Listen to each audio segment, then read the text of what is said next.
Assalamu alaikum, everyone. It's always a pleasure to be back in Southern California.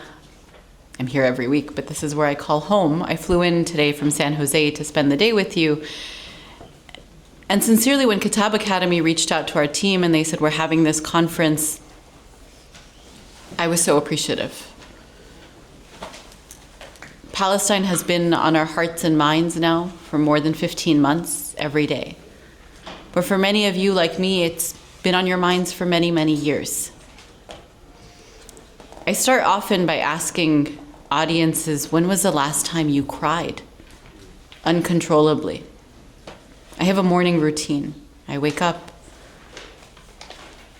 I text my husband, I pray Fajr, I read Quran, I open up this app where I track what I'm eating, and then I go to Instagram or X.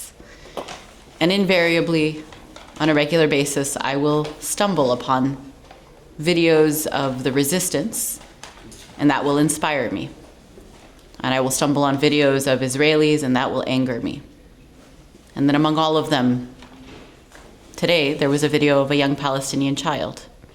Amidst all of the joyous videos of people returning to northern Gaza, it's hard to consistently remember that there are many people who are returning amputated. There are many people returning to homes that no longer exist. There are many people who are setting up tents on the places where they once had homes.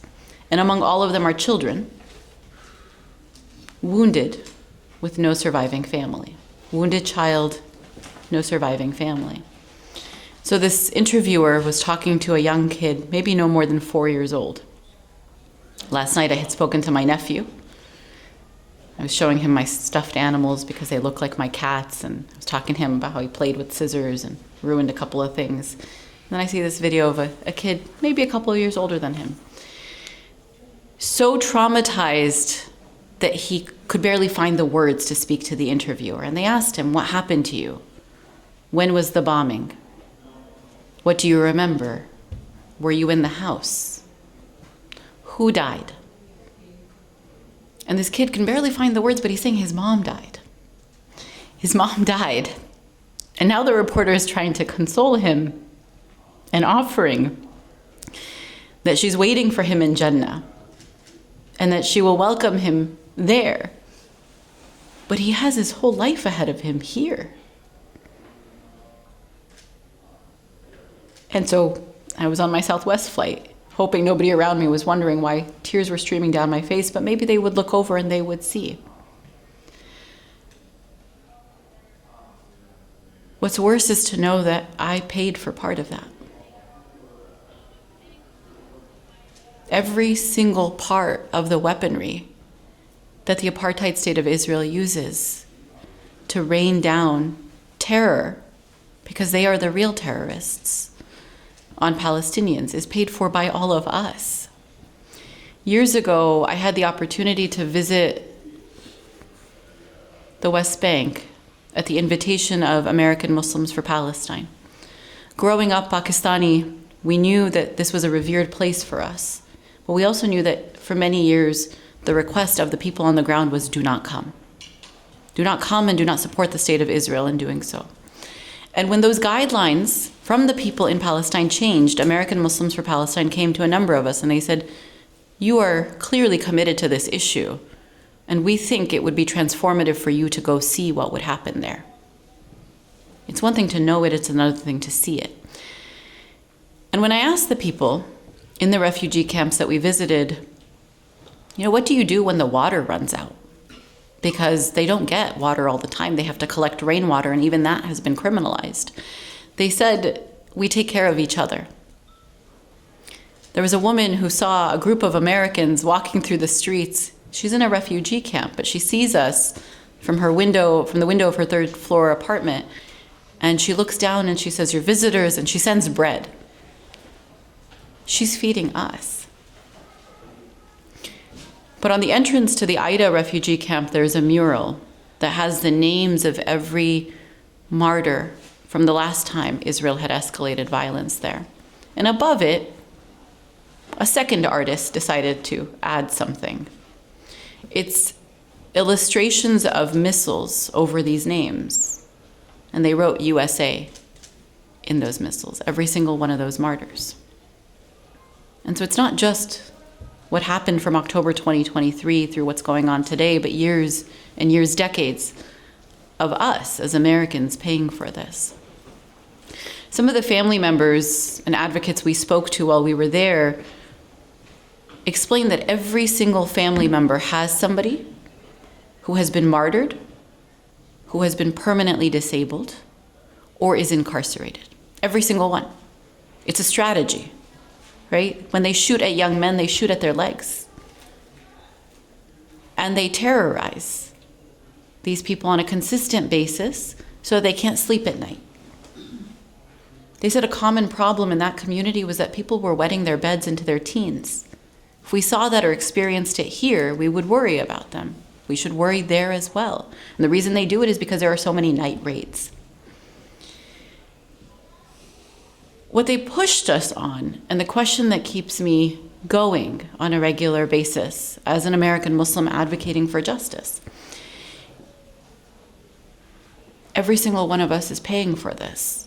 And we are paying for it because none of us want to go to jail, right? None of you are tax protesters, and I am not an expert in that area of law, so I won't tell you to do it. But when I pay my taxes, it's because I don't want to get arrested. Right? Like, that's not the crime I want to go to jail for. I don't want to go to jail at all, but that's not the one I want to go to if I do it. I am choosing my comfort and my safety over theirs. I am choosing my comfort and my safety over theirs. It's difficult. We live here. We are required to pay into the machine. We are complicit. And by the way, as you know, it's not just what's happening in Palestine, it's what's happening in Yemen, it's what's happening in Afghanistan, it's what's happening in Iraq, it's what's happening in South and Central America.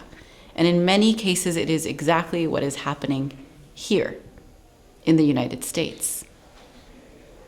Right? We can zoom out and talk about the global scale, but we could also just look right here in our own backyards, where we incarcerate more people per capita than any other country, where our federal government is being hacked from the inside, as a tech worker in the federal sector said recently, but has also been of disservice to people through Republican and Democratic presidents.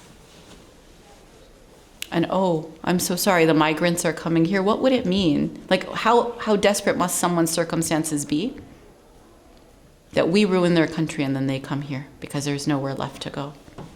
If you've ever watched or read about what migrants go through to come to the United States, nobody makes that journey by choice.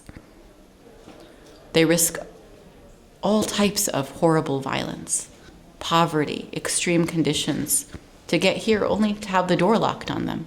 And why are they coming? Because of how we wrecked their countries. I would be lying to you if I said I don't carry a lot of guilt.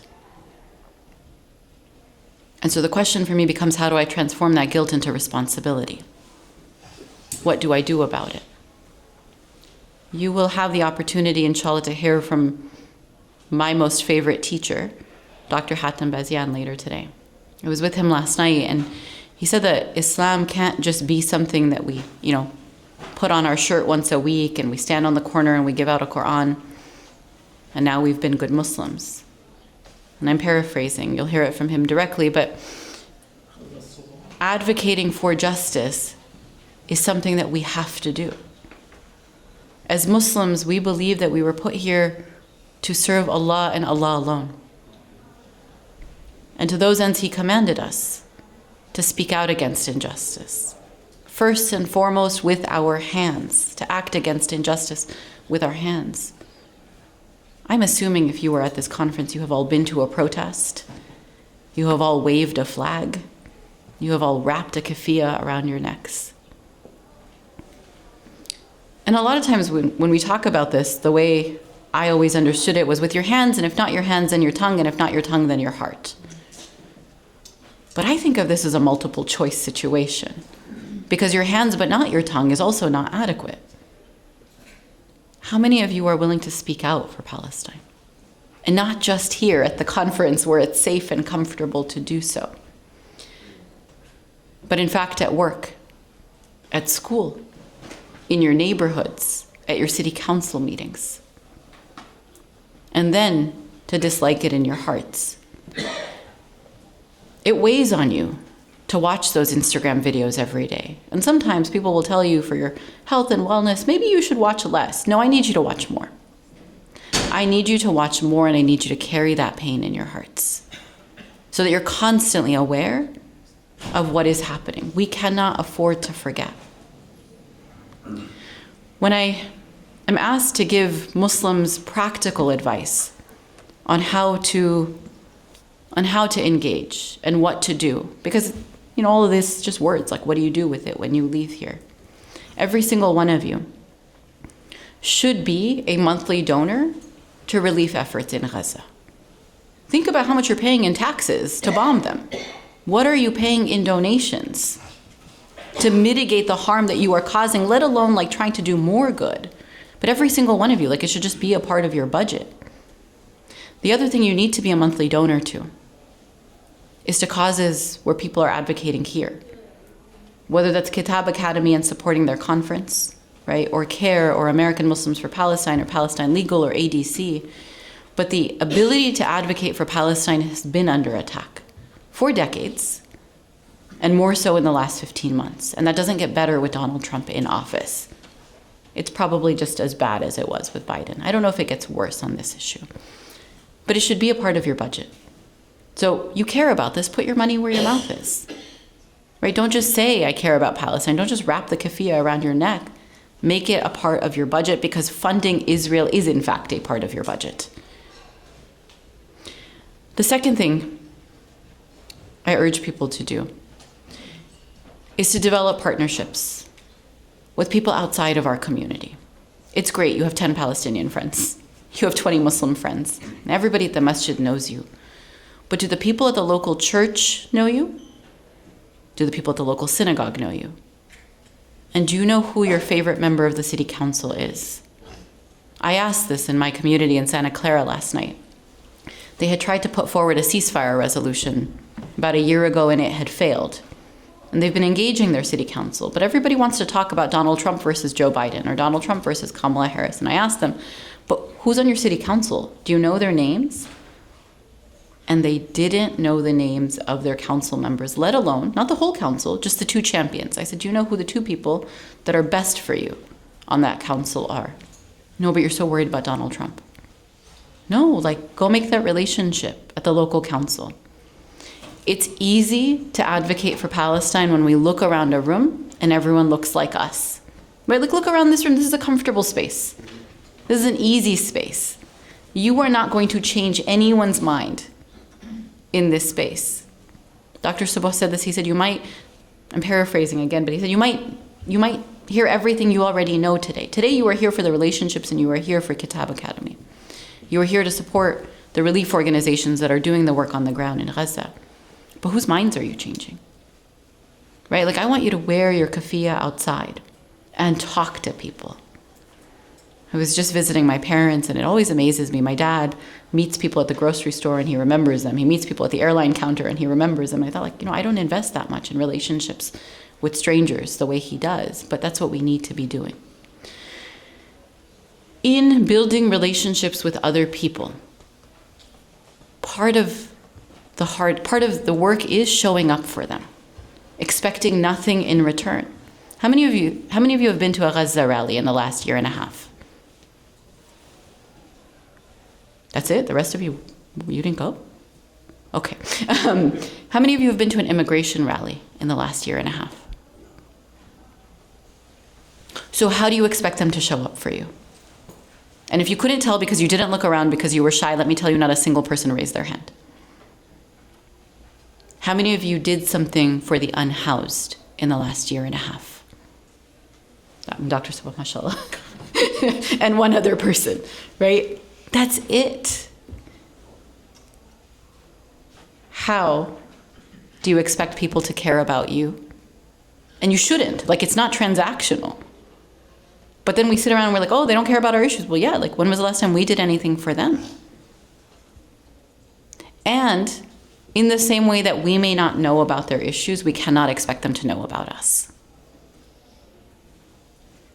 So my first action item is for you to go home and check your budget and ask, where am I contributing regularly? Because brothers and sisters, you're going to do your taxes this month, next month, depending on how early or late you run. And hopefully the IRS will still be intact long enough to give us our refunds. But are you contributing towards the other side? Are you mitigating the harm that you are causing? My second action item is for you to go find somebody that looks nothing like you and does not pray like you. An organization, a cause, a community, a person, and invest in that relationship. And you don't need to hand them a Quran. I mean, if you do it early enough now, you could give them dates in Ramadan, but you do not need to hand them a Quran. It might actually be counterproductive if you open with that. You don't even need to talk to them about Palestine initially, but you need to be in relationship with them. How? How do we work with people that we disagree with? The Prophet ﷺ worked with lots of people he disagreed with. Like it always amazes me because I get this question a lot from American Muslims. I was like, but they're like this, right? And they were mushrik, and they were abusive, and they were barring the practice of Islam, and yet he was still negotiating with them. He was still neighbors with them. And here we are like, oh, but I don't like how that person dresses. Or candidly, like the question I'll get later today at some point will be, but the gender. Okay, so we agree on what we agree on, and we disagree on what we disagree on. But where we agree, we need to be in relationship. Because there are lots of people out there who don't care that you are Muslim, immigrant, poor, rich, Sunni, Shia, and yes, LGBTQ. They don't care. They hate all of us. Right? And I'm not saying that you all have to agree with each other. But when you look around, you do have to build community on what you agree on, even when it's uncomfortable. Now, the one place I will tell you not to build community is with Zionists. That is a red line, right? Like my grace goes so far, it ends at Zionism. We don't build with what I've called polite Zionists before. Because if you find somebody who is pro-housing, pro-immigration, pro-social welfare, pro-Israel, that's not your friend. That is, in fact, where we draw the line. For several decades, our community was building what we thought was influence. Oh, look, the mayor knows me. Oh, look, the member of Congress knows me. Oh, look, the synagogue is inviting me over. And what we learned in the last 15 months is that sometimes when we thought we were building influence, we were simply building access and photo opportunities. And we're not here for that. Nobody gets free because you took a picture with a pro-Israel person. Nobody advances because you supported a pro-Israel politician. That is the red line. Right? So people ask, like, how do we navigate disagreement? I will work with anyone I disagree with, but not a Zionist. Because you don't know when they will turn around and sell you short. How am I supposed to believe that they care about your human rights when they don't care about the human rights of people who look and pray like us on the other side of the world? Now, the good news is they've all told on themselves. I've never seen it be so unpopular to be pro-Israel. And I've been doing this work for decades. I talked to a reporter with the Chronicle the other day. She said, what was it like when you were in college? And I said, we used to protest for Palestine. Like, it was nice. Like, the Muslims would get together. And she said, how is it different? I said, now, when the students protest, they shut down the whole campus. When the students protest, the Muslims are proportional in the audience. They're 2 to 10%. That's what the campus population looks like. It's not 90% Muslim. In fact, it's everyone else that's rallying together. So build it into your budget. And I'll keep saying it because my full-time job is fundraising for CARE. But all of our organizations need you to say, may Allah forgive me, this is what I give to Israel. I am afraid of going to jail, so I keep giving to Israel.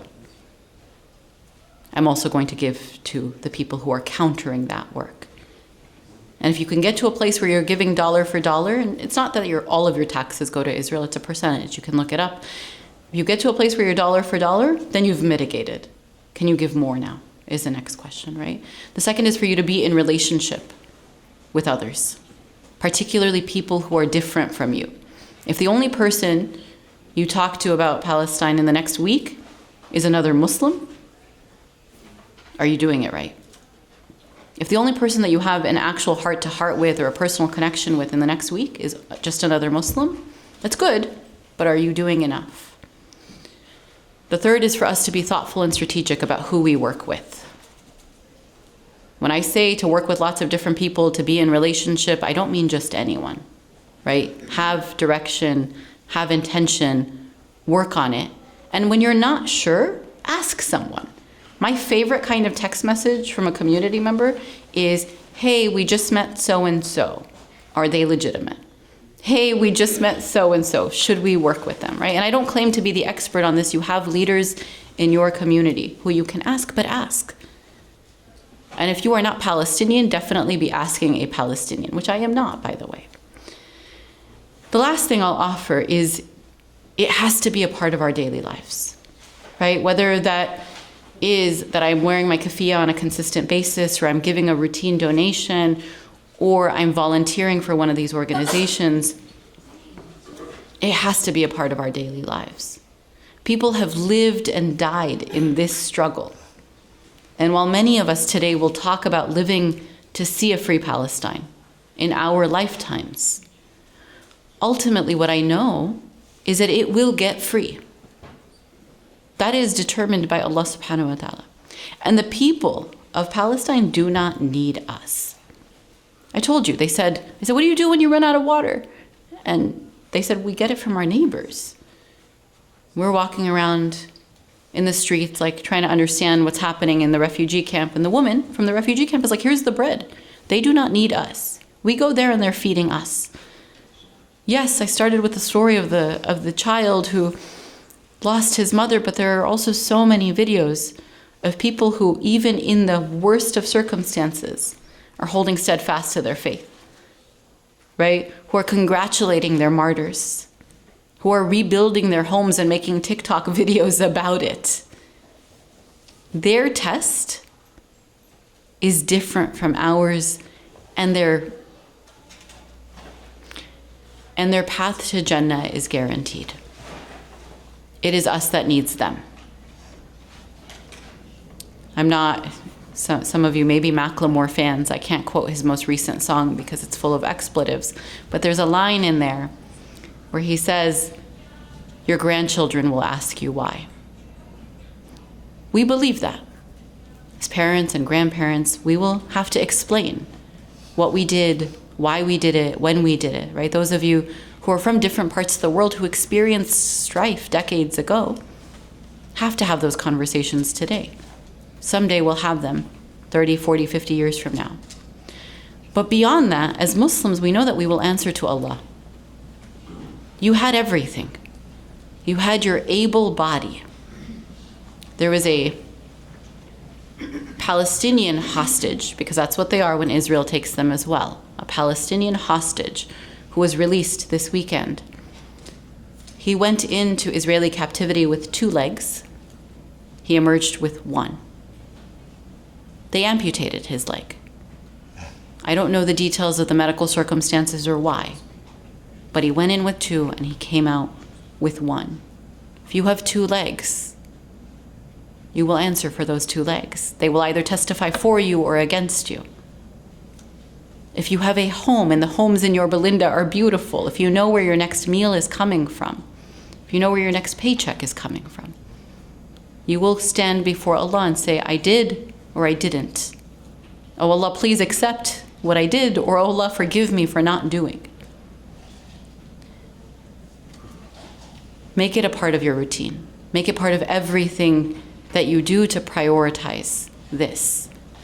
For Palestine, for broader causes globally, for domestic causes in your neighborhoods, but ultimately for you. Jazakallah khair.